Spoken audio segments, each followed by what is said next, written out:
Yaani kutokuelewa. Ni wewe angalia kama unamsikilizaga mzee mpaka wapi. Ndio maana jitu limekuja kumsaidia kama leo. Yaani jitahidi tu sana. Wakati mwingine kimbilia hata mbele. Huko nyuma mzee alisema kuna shida sana. Hivi viti havijapangwa kwa sababu ya mtumishi Esther, mtumishi Mafadhili na mtumishi Mama Kibeta. Hivi viti natakie kiwai. Kimbiliaga hata mbele kidogo, usiamini sana kukaa nyuma kwa sababu nyuma kuna ishara nyingine. Tumwacha na jenerali yeye yuko kwenye ulimwengu wake anajijua yeye. Na watu wake wanasumbua lakini hana haja nao yeye. Macho kaelekeza mbinguni sio mbaya. Lakini nikijiona sio, yani nikijiona kuna wakati tu mwingi kutokuelewa, kutokujitoa, simsikizi mzee wakati mwingi. Ukimsikiza mzee wakati mwingi kuna morali na ufahamu unaanza kukuingia. Kumbe wokovu ni huu. Ndio maana ameongea hata mzee kwamba hata nguruwe. Kawekea mfano kwenye nguruwe ni mfano ambao nimeweka kuongea mara kadha wakaza hapa kwamba hatufanani humu ndani. Hata nguruwe inaweza kuzaa vitu vikao hata 20 na 15. Lakini utaanza kuangalia hivyo na huyu viko tofauti. Unasema kitu cha mle siku zaliwa ndio kinakuwa kinene, amna kisiponyonya. Kisiponyonya vizuri, yani ni kurupushani ya wewe kwenda kupata chakula ni kitakacho kufanya ustawi. Na hata humu una hatua gani, una harakati gani zinazokufanya upate haya madini ya kuingie? Mara nyingi tuliopo humu ndani hatunaga takwenda kumpigia mtu kumuuliza. Ukirudi kanisani umpigie hata mtu kama ile somo limefundishwa somo gani? Mzee aligusia wapi? Ndio mzee amesema kwamba ni badiliko ni mtu mwingine. Kwa mtu mwingine. Yaani wewe ni kwa mtu mwingine tu. Hiyo haina shida. Najua mzee yeye hata uje saa 12 hata kama alianza saa 1. Utaelewa tu. Uje saa 12 jioni utaelewa tu, utajua alitokea wapi. Lakini kumbe hamna. Kuna wako na mifano mingi na huko inaendelea. Kuna wako na vitu vingi anakuwa na vipointi, kuna wako na vitabu vingi anaovisoma. Ukiwa ni mtu wa kutaka kuwa mwanafunzi, ambaye kutufundisha mtumishi mmoja hapa. Anasema nikubali kuwa mwanafunzi. Kuwa mwanafunzi ni kwa mtu akuuliza, leo shule nimefundishwa nini? Lakini sipoonekana kwenye kanuni ya kujua kitu gani kimeendelea leo, mmefanyaje baada leo? Mlihamasikaje? Ndio maana sio wengine, si kama inakuwa kama ndio ile namna ya kutaka niko kama uongozi kujua kitu gani kile. Mimi mwenyewe napenda kupiga kama nimempigia mtu simu. Japo sifataki inapo taarifa inaporidhisha. Mimi nataka kujua kama mmefanyaje ibada, ilikuwa ina hamasa paka wapi? Ili natafuta mlisoma nini? Ili na mimi nijue kama huku tutakuwa tunakisoma sisi na hawa. Wenzetu kuna kitu wameingiziwa cha maana sana. Lakini utakuta taarifa tupate kwa sura nzuri kwa sababu tunafanya ibada ilikuwa na hamasa. Yaani nisha kusema ilikuwa na hamasa. Lakini kumbe mle ndani tunatafutaga kwamba hiyo hamasa ilitengenezwa na nini? Nini kilifanyika mpaka hamasa ikawa? Mtu hawezi kukuambia kwa uzuri. Lakini mimi kama nitakuwa narudi kanisani, nitakuwa sipatikani kanisani, alafu niko kimya tu siku nyingi, nikajihisi kwamba nitaendelea na wokovu siku nyingi. Hapana, mtumishi wa Mungu anayetufundisha ni mtu mmoja. Na hapa hatuko kutaka kutengeneza picha mbili kwa wakati mmoja. Tunatengeneza picha moja. Tukimsikiliza mzee, baada ya kumsikiliza nionekane kwenye picha yake yeye. Kwa sababu hatutakuja kusema si wa Seramuka, mchungaji Seramuka au mchungaji Bukuku kama namsikiliza Mbarikiwa. Ndio maana mzee amesema kama unaona mfumo ni kama ukufai sana, kusema nenda kwenye kanisa lingine kwa sababu unapoteza muda. Na wakati mwingine tutakuwa tunataka watumishi tufikirie kujenga, wasema kujenga wakati wenzako hata kuchoka tulishachoka na ile kanisa. Inakuwa ni vigumu kwa sababu mtu anaona haina maana. Yesu asifiwe sana. Lakini akiwa ni mtu fulani ambaye yako mazingira amekosa ibada lakini ana harakati za kutaka kujua nini kiliongelewa kanisani. Huyo ataendelea siku nyingi sana na maarifa yake atakuwa makubwa sana. Ukitaka kuwa mwanafunzi, jitahidi tu sana kutaka kwamba mimi sitamani kuishia tu hapo. Na kiujumla utumishi wa Mungu hautabadilika kwa sababu nasema nataka kubadilika. Utabadilika kwa sababu yako mambo kama wewe umeyakosa au umeyapata, umeyashika kwa namna gani. Badiliko haliji kwa sababu nasema mimi nataka nibadilike ni mtu mwingine, hamna, au mtu mwingine. Hata wewe gauni jipo jipamba. Ndio maana hapo mabinti wako mitaani huko anahisi kujipamba ndio kuonekana mzuri. Hamna. Uzuri ni yale unafanya nini? Na mzee amesema hapa kwamba mwanadamu ukifanya vizuri hakuna atakaye kukataa. Yesu asifiwe sana. Kwa hiyo tukija hapa nakuja kukumbushana na kueleweshana zaidi tu kwamba kama aliko jina ambalo mzee anajaribu kulizungumzia hapa ni matendo, unaishije? Watu wanakusema nini? Umetatua mpaka wapi? Watu wakikuona wanajisikiaje? Ndio kinachokuja. Lakini kanisani tukija basi pambana sana kujua kwamba hapa sasa kupoteza muda. Yaani kama kuja kupoteza muda mimi nikupe pole sana. Pole sana labda kwa sababu hata hasara yoyote hujui. Hujui wanabeki vipi? Wanasafishanga vipi? Kuja nikutita, mki sabuni inakuja kwa sura gani? Labda kupoteza muda ina shida. Lakini mtu ambaye anajua tunasafisheje mazingira, tunatoeje vifurushi mpaka kumsikiza mzee? Huyo hawezi kutamani muda upotee. Ndio maana wakati mwingi hata usikilizaji kila unajua mimi kutoka nimeacha hela zinaenda zenyewe hapa. Alafu nimeenda tu nje, nimeenda kulala. Sisi tuko jana nyumba, tulikuwa tunaenda kujipumzisha, na kwanza tunaumwa migongo muda wote. Nilikuwa naenda kujilaza mu. Niache ibadi naongeleka hapa, hela zinaenda za bure. Hizo ndo basi ningechukua hata kimiminika. Ningekunywa kimiminika au ningechukua chochote kile ningekula. Lakini nikijiona nina namna fulani ya kwamba mzee yupo tamsikiliza. Hujahesabu kwanza hata gharama za hiyo halipa. Uwezi ukaenda pale stendi ya Mbeya ukampa konda nauli. Wewe ni azime 2000. Wewe unataka kwenda Mbeya. Ni azime 2000 hiyo. Nimpe mpiga dede huyo. Hapo umekaa tu chini. Sema hilo gari ngoja liende tu hiyo. Uwezi. Lazima nimetoa nimekupa na hela ni unaingia kwenye gari.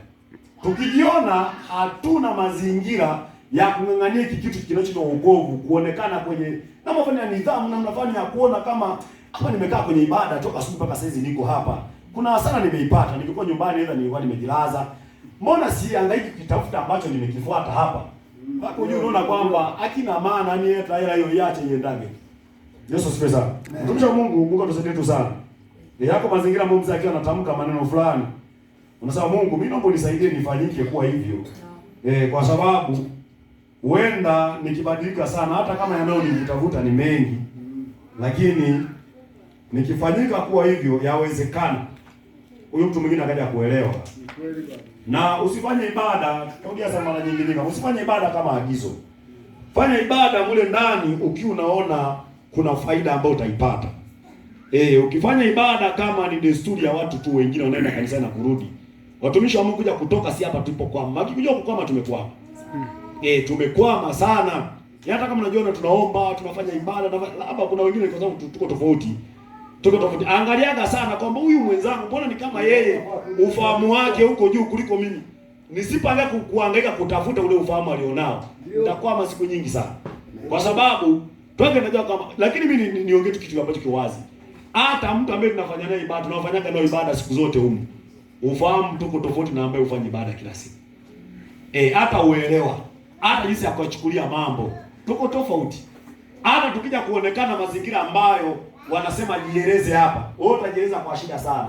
Anayefanya ibada siku zote unamsikiza mzee siku zote, ana ufahamu kidogo mkubwa kidogo kuliko wewe. Yesu asifiwe sana. Kwa hiyo tunakuwa na mazingira ya kukushawishi kwamba fanya ibada kama umeiona faida, yani kama kuna jambo najua ili litawezekana, hiki kitakuwa, hiki kitanipa faida. Lakini ukifanya ibada yani kama tu ni ya nyongeza, yani kama uone chochote kinachoendelea kwenye maisha yako, hapana, tukae chini tupige hesabu tena. Ukiona unafanya ibada bado ni naendelea tu, kwa nini mchovu? Yani sielewi. Nikae chini nijiulize tu kwamba huenda sikuelewa vizuri nini ambacho kilinifanya nisogee katika kusanyiko hili. Yesu asifiwe sana. Amen. Naomba tusome tena kitabu cha Mathayo 7 mstari wa 15. Japo vingine vitabu sijavinukuu, lakini nimenukuu vikadhaa kwa sababu nilikuwa naviona. Mstari wa 15. Katika kitabu cha Mathayo sura ya 7 kuanzia mstari wa 15, maandiko yanasema basi Yakobo akashuka mpaka Misri. Naam. Akafa yeye na baba zake. Mathayo 7:15, lakini naomba tuanzie 13.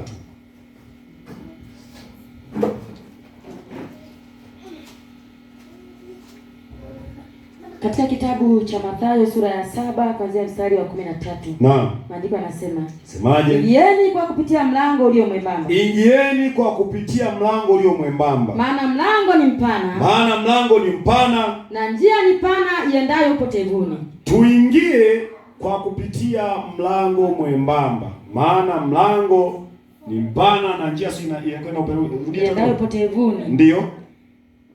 Nao ni wengi waingiao kwa mlango huu. Ndio. Bali mlango ni mwembamba. Yesu asifiwe sana. Hizi ibada na maelekezo ndio naendelea kupewa haya. Ni maelekezo ambayo ni kama yamefinya mlango. Anayeweza kustahimili ni yule ambaye amejaliwa, ametaka kuona, ametaka kupita. lakini mlango wa kupiga kwenye kodi wenyewe ni mpana. Mlango wa kupiga kwenye kodi unatupa sema mimi na neema tu kubwa ya Mungu, niko salama siku nyingi, hakuna mashaka. Au wenyewe ni mpana sana na wengi wanaupita huo. Mlango wa kwamba nitaomba leo kesho nitaruka. Wengi tu wanapita. Wako salama tu siku nyingi, lakini tusijue kwamba huo mlango kama tumekubali, na hili ni agizo ambalo Yesu alikuwa anawapa wanafunzi wake, anatupa kwamba tupite tuingie kutumia mlango mwembamba, kwa sababu mlango mwembamba una masharti, una maagizo. Mlango mpana wewe utafanya umeto kulo hapa kama sio wetu Mwangosi, kwamba kwenye mlango mpana uweze ukashika vitu huko na ukapita, mwembamba ukapita una lazima uende kwa shida. Lakini ni mlango lipana kama hiyo, unatoka na kitu umekishika na kiburuza, yani una shida. Unaona, lakini mnakisema pita kwenye kale kama mlango kale upenuni kaka kutokea huko hapo. Hapo uweze kupita kwa kujiachia. Lazima upite kwa taabu na masumbufu. Kwa hiyo sisi tumekubali kuingia, tumekubali kuambatana na mzee. Tukubali kupita kwenye mlango ulio mwembamba kwa sababu una masharti, una maagizo. Mama kama nimesema kwamba jitahidi sana kwa wiki angalau hapa pana vyumba watumishi wa Mungu vya kulala. Naam. Ukishindwa tulitengeneza na tandiko fani la kisasa hilo. Liko tu kiroho, lakini liko kiroho kilala umeona kama kwenye tandiko. Kama na tandiko kwamba linabonyea, hilo linabonyea kuliko la kwako. Ni kama linaendana nalo kidogo kwa sehemu. Lakini pia kuna mablanketi hapa. Ukiwa umekosa kuna blanketi, kuna blanketi ya wageni tunayo hapa. Unaweza kama mtumishi nisaidie ile blanketi kama jaza na la kwako. Ukalala ukafanya ibada. Angalau hata kwa wiki mara moja. Isipite tu usiku, siku zinaendaga. Tutakufananisha na mtu anayepita kwenye mlango mpana. Yani mimi na wewe tutakuwa ni miongoni mwa watu wanaopita kwenye mlango mpana. Hatutaki masharti. Yani nataka nikiwa napita na kimbiaga na jiingilia. Lakini mwembamba lazima uwe na mazingira fulani ya kupita kwa tahadhari kwamba si msoweza kutoka kuna msumari utaniparua nguo, utachana nguo na vitu vingine kadha wa kadha. Kwa watumishi wa Mungu tunashindaga kauli, tuongee kauli gani ambayo aidha itatuamsha kwa pamoja. Unajua kuendelea, ameongea hata mzee. Maendeleo ya sehemu husika. Kumuona mtu anaangalia kiongozi. Na ndio maana ukiona tunaulaumu uongozi, unajua uongozi ni kusimama tu hapa mbele na kushika maiki.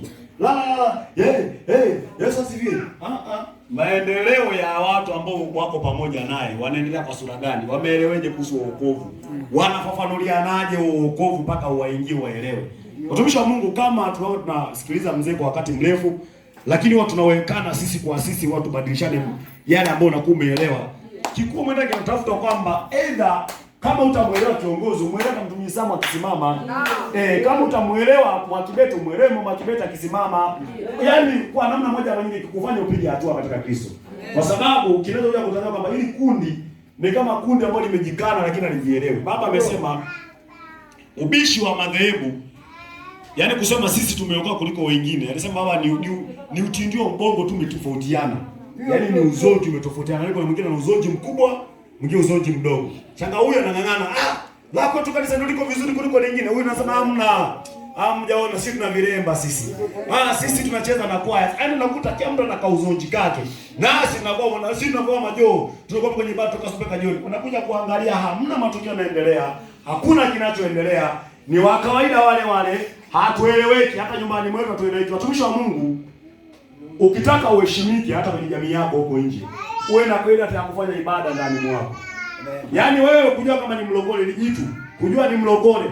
Unapokuja tu hapo umekuja saa 5 ndi umetoka. Mtumishi wa Mungu hautajulikana mpaka unaenda kaburini. Mchungaji Kanyegere. Yaani tukiwa na kuona hapa ndio unasema kwamba unamcha Mungu. Kule kwenu hawajika mnamcha Mungu. Mtumishi wa Mungu tutatumia nguvu kubwa. Na tunakuja Kanyegere kuhubiri. Sijali. Tunakufungulia kanisa pale. Yesu asifiwe sana. Ngoja tushike pale. Niliwaambia vitu vingi. Sema jambo naongeaga hapa siku yake naongea kitu gani. Niliongea vitu vingi sana lakini kuna wakati kuna mambo ambayo yananipa break kwamba hapa tulia kwanza. Ila ukitaka kujulikana wewe unamcha Mungu. Kwanza sehemu yetu sisi hapa tunajulikana kwa sababu mkija wewe mtumishi ukiomba, tunapoomba hapa, tunaponea mwanasimu Mungu. Lakini wewe ambaye uko kwenu uko wakujui, unafanya ibada, uko nyumbani kwako unafanyaga nini watu wajue kama umeokoka? Sio watu wabishi na kusema sisi tumeokoka sana sisi. Sisi sio kama wale ambao wanafanya nini? Watu wanaangalia namna yako ya ufanyaji wa ibada, namna yako ukiwa nyumbani unafanyaga nini. Yesu asifiwe sana.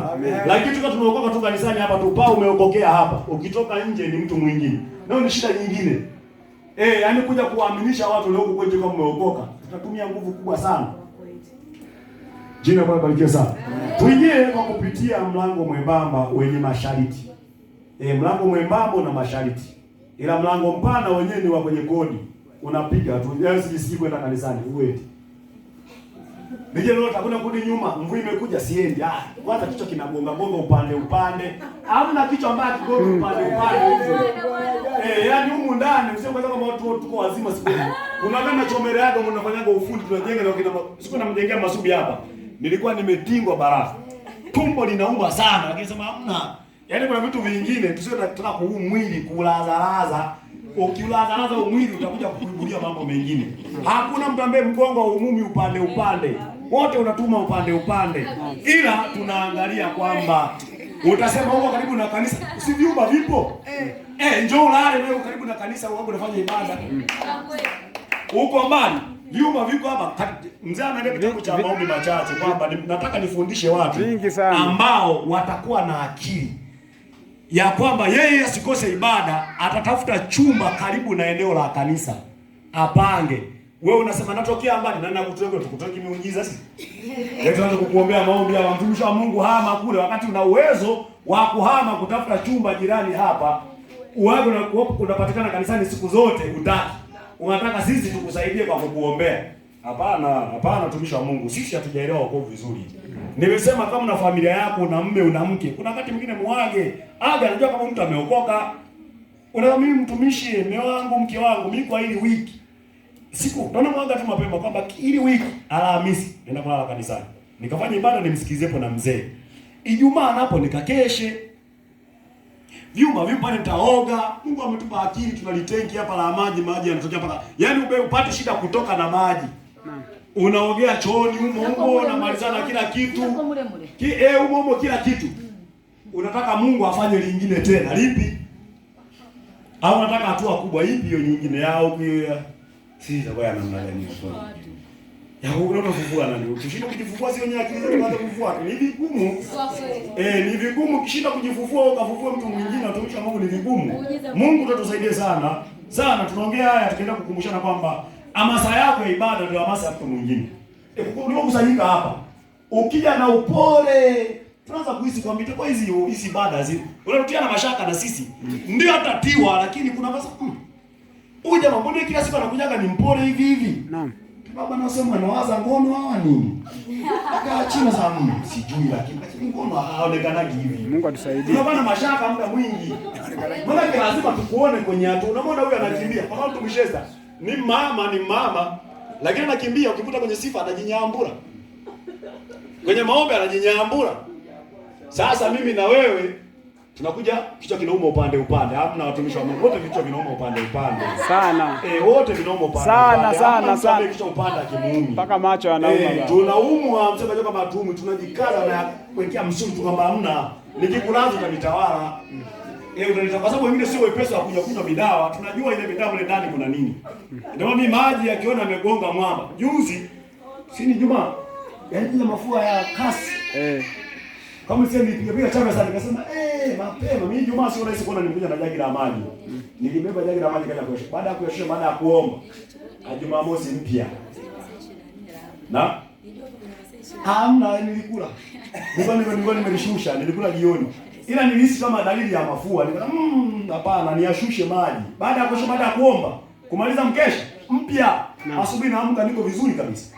Yesu asifiwe sana. Watumishi wa Mungu atusaidie. Naomba tuende tumalize kidogo. Katika kitabu cha Mathayo sura ya 7 mstari wa 14. Naam. Bali mlango ni mwembamba. Njia imesonga iendayo uzimani. Nao waionayo ni wachache. Wanaoiona ni wachache. Tuendelee.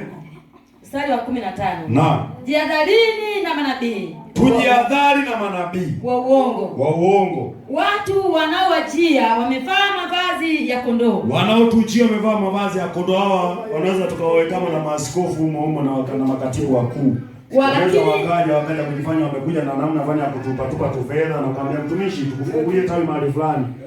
Basi ukajichanganya ukajua basi kuna namna fulani, kwa sababu Waafrika hakuna mwanadamu ambaye ni wa ajabu kama Mwafrika. Ukimpa msaada tu umemaliza. Sasa sema maji ya Mbeya, maharage ya Mbeya, maji mara moja. Unaweza kashangaa na mbea nje la chikaue yule. Samu analisumbua sana kamtegee sumu kwenye maji. Dakika chache na anataka kwenye maji. Anaweza kamvizia hata na kigogo kwa maji atanichelewesha. Yesu asifiwe sana. Naomba tuendelee. Mstari wa 15 narudia. Naam. Jihadharini na manabii wa uongo. Jihadharini na manabii wa uongo. Watu wanawajia wamevaa mavazi ya kondoo. Kuja wapore.